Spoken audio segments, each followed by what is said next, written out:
경쟁력을 유지한다면 계속해서 뛰어야 한다. 최영우와 강민호 두 노장 선수는 팀은 다르지만 오랫동안 많은 대화를 나눠왔다. 젊지 않은 나이에 은퇴 이야기도 자주 오갔다. 결론은 명확했다. 경쟁력이 사라졌다면 유니폼을 걸어야 하지만 아직도 경쟁력이 있는데 무리하게 은퇴 시점을 정해 옷을 벗는 것은 바람직하지 않다고 본다고 입을 모았다. 최고령 외야수와 최고령 포수. 우연히도 두 선수는 부록을 훨씬 넘긴 나이에 자유계약 선수 시장에 들어섰다. 이는 그들의 도전이 계속됨을 뜻한다. 도장만 찍히면 새로운 역사가 쓰인다.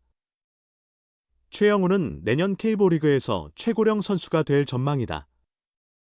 만 42세 3개월 12일의 나이로 새 시즌을 시작하며 추신수가 세운 타자 최고령 42세 2개월 17일 출장 기록을 넘어서게 된다.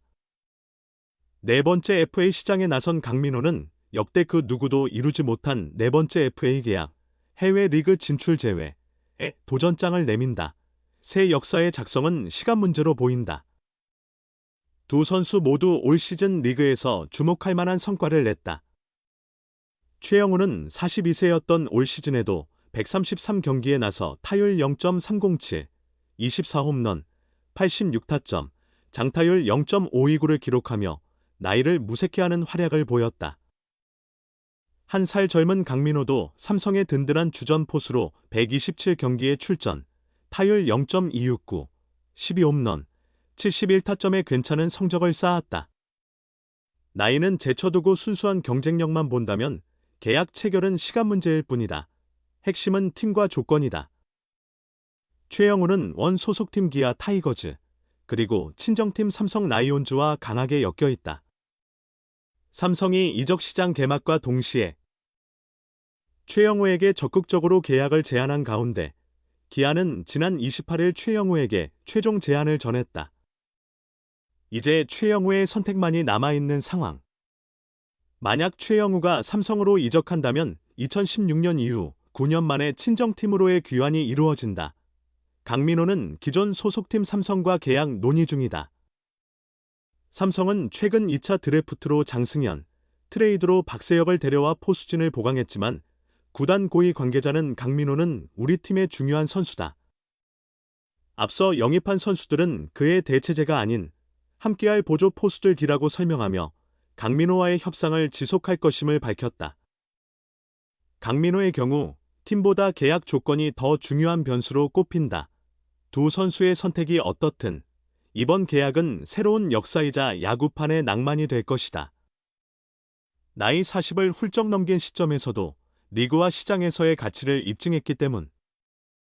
두 선수의 결정이 언제쯤 나게 될지, 시즌 종료 후 오랜 시간이 지나도 야구계가 뜨거운 이유가 바로 여기에 있다. 부록을 넘어서도 현역으로서의 가치를 증명한 베테랑 FA 최영우와 강민호. 그들의 다음 행로는 어디일까? 최영우와 강민호는 이번 FA 시장에 나온 선수 가운데 유일한 40대 선수들이다.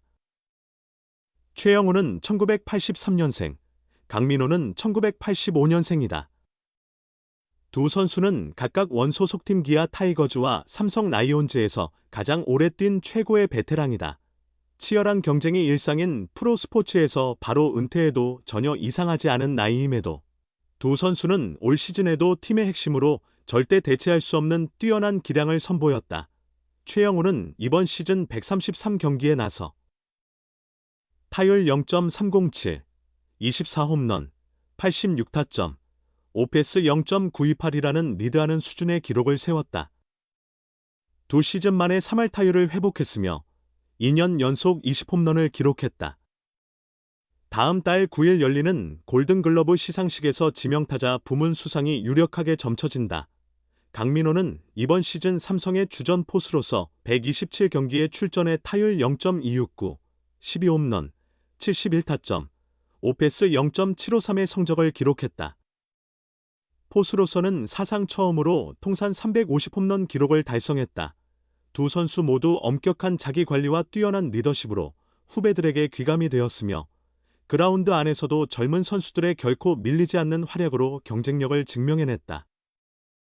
시즌이 끝난 후 FA를 선언하고 시장에 나오게 된 이유다.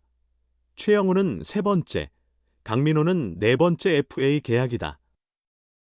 한 번 하기도 힘든 FA를 두 번이 아니라 세 번 이상 체결했다는 사실만으로도 두 선수가 얼마나 꾸준했는지를 알 수 있는 부분이다. 최영우는 2017년 기아와 4년 총액 100억 원에 계약하며 FA 시장에 최초의 100억 원 시대를 열었다.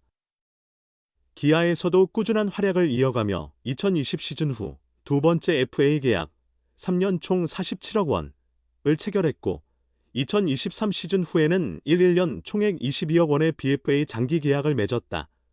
강민호는 네 번째 FA 계약을 통해 총액 200억 원 돌파가 유력하다.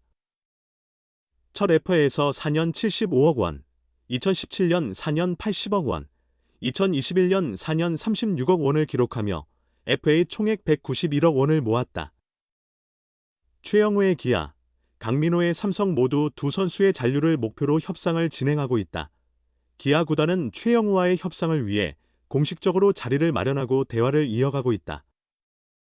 최영우에게 타 구단에서 러브콜이 왔다는 사실도 잘 알고 있다.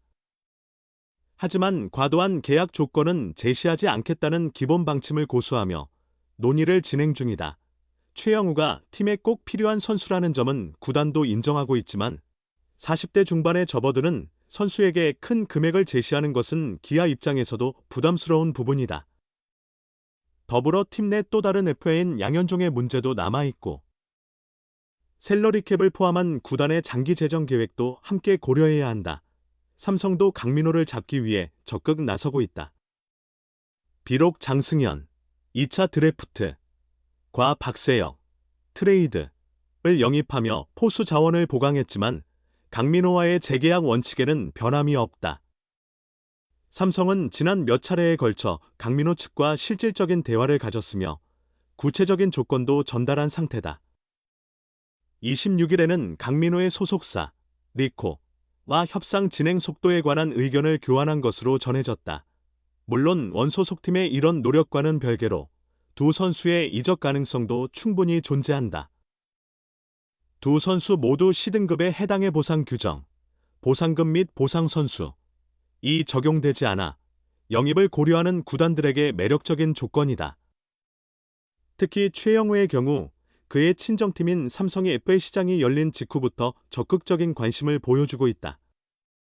삼성 구단 측도 최영우 영입에 진심이다라고 공개적으로 밝힌 바 있다. 여러 경로를 통해 최영우 측과 지속적으로 접촉하며 그의 마음을 움직이기 위해 노력 중이다. 이제 선택권은 최영우에게 달려있다. 강민호는 포수 보강이 시급한 팀들이 눈여겨볼 만한 유능한 선수이지만 아직까지는 본격적인 경쟁 구도가 형성되지는 않은 것으로 보인다. 그의 친정팀인 롯데 자이언츠 복고설도 제기되었으나 롯데가 비교적 일찍 예산 한계를 명시하면서 무산될 공산이 크다. 자, 이렇게 두 베테랑의 뜨거운 여정을 살펴봤습니다. 나이는 숫자에 불과하다는 말이 있지만 그걸 진짜로 증명하는 건 쉽지 않죠. 하지만 최영우와 강민호는 가능성이 아닌 실력으로 말하고 있습니다. 그리고 그 실력은 여전히 현재 진행형입니다. 어떤 선택을 하든 두 선수의 다음 발걸음은 분명 KBO 리그에 새로운 역사를 남길 것입니다. 오늘도 끝까지 시청해주신 여러분, 진심으로 감사합니다. 다음 이야기에서도 여러분의 귀를 사로잡을 흥미진진한 스토리로 찾아오겠습니다. 그럼 우리는 또 만나요.